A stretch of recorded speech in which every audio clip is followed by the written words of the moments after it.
Each person is unique, with their own needs, interests, and goals. Helping people achieve their goals is what we at Community Living Toronto are all about. Throughout the Greater Toronto Area, Community Living assists over 6,000 people who have an intellectual disability, with 4 regional offices in Central Toronto, Etobicoke, North York, and Scarborough. We are able to provide innovative intellectual support that is designed to suit each individual's needs. For people who have an intellectual disability and their families, Community Living is there, helping to enhance people's lives. For 7 decades now, we've been all about people. I can walk away or I can dig real deep. I can keep on looking or I can fall asleep, laid out on my back, staring to the night where I swear I see signs of life. I would light your torch, I would carry your flame. If you had the chance, would you do the same? All I know is what I have, got a diamond in my hand. You can be my friend. Community Living began in the late 40s. In fact, the first association in Ontario, strangely enough, was not in Toronto. It was in Kirkland Lake. But it started in Toronto, I believe, in 1948, when a woman put an ad in the Toronto Star saying that she had the phrase she used, a handicapped child, and were there others out there with the same kind of interests? And she called a meeting, I believe. It was held in a church, and there were 70 people at that first meeting. So that it was parents coming together, grandparents, sisters, brothers, just whoever was most included with this person, and they came together to try and make a difference.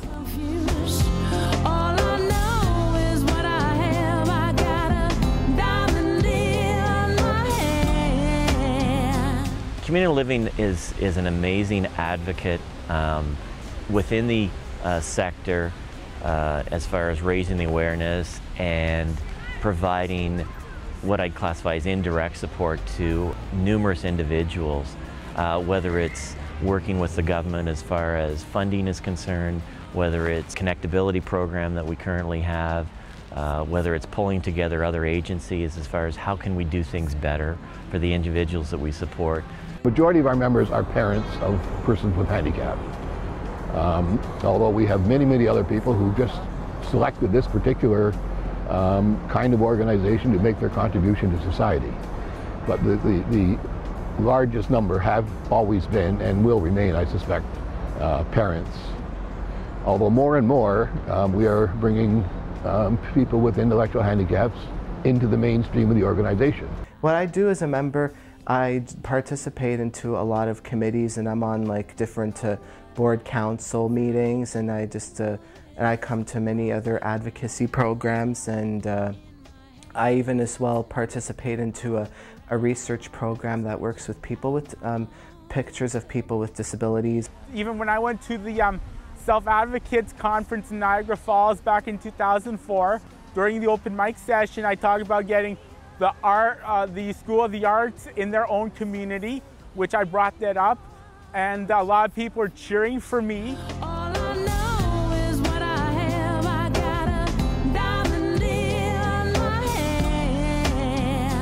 hand. If you have children who are all disabled together, then they never learn the norms that other kids learn where you go out and do things in the community. And so it's really important. And I understand you went to see Nisha today, and you can see how important it is. Nisha is part of an inclusive program in Scarborough, and that is the kind of thing we've been working for many years. I like my school because I love the friends. I would like to be a teacher, like Miss Henry. They teach people many stuff, like going to dance training and learning how to take the TTC, and help people get into programs like going to school. Inclusion is very important because all kids need to be educated, and Nisha's a regular child. She needs to be educated.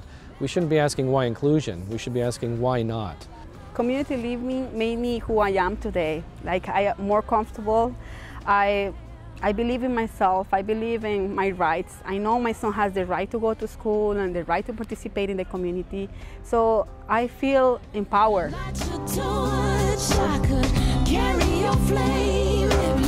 In the future, when the kids have all gone to school together, and Joe goes on to be the head of Loblaws, and Pete goes on to work in a bank, and then their feelings about hiring people with intellectual disabilities disappear because they've known them from being kids. People with intellectual handicaps in many cases become very, very loyal, very devoted employees, and really are so appreciative of having a job that they work very hard to do it well. One of the keys to having individuals who are intellectually challenged is once they learn the job, and especially if they're treated right, they're with you forever. This is her life. She loves it. I work at Tim Hortons for 11 years with Mark Wafer. I used to work at the main store, and a long time ago. Say your parents not here for a long time, right? And so someday you plan to move on your own with your friend or a loving friend, and then you have to carry on from there, right? And you need job, you need money, you need people, friendly people, and to socialize. Community Living Toronto is important because it supports people of all abilities, of all ages, in all aspects. May it be getting a job or being able to learn to live on their own, or if someone can't live on their own, being able to give them the support so that they could live away from their parents with other people, with support staff. These programs won't work unless we have organizations like Community Living, and in a society like ours, you know, Canada is a wealthy country. We should definitely have programs like Community Living, absolutely, and they should be well funded too. Sean comes here and works 3 days a week and has somebody to help him out. That was the thing that really allayed the concerns that we had about the maintenance, the extra maintenance that might be involved. The workers that have been with Sean have been fabulous, and Sean's been working out just great for us. He's got a great attitude, he's always smiling, does pretty much everything that he's supposed to without complaining. He's a breath of fresh air. What we need to do is have more and more people realize the good things we're doing and become involved and take part.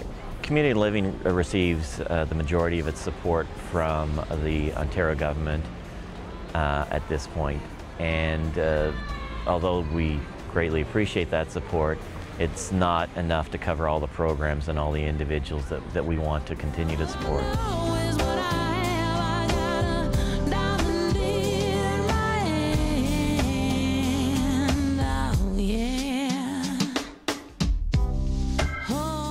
I felt before I came to Community Living, I was worthless. And they taught me a different way to look at life. Community Living Toronto always helped me achieve my goals, and always has been there for me for any other support that I needed, or anytime if there's any issues or I'm having problems with my life about anything. I encourage everybody to help Community Living, like economically. Like, it's an association that really needs your support and help. Look at the many people that have been benefiting, including myself.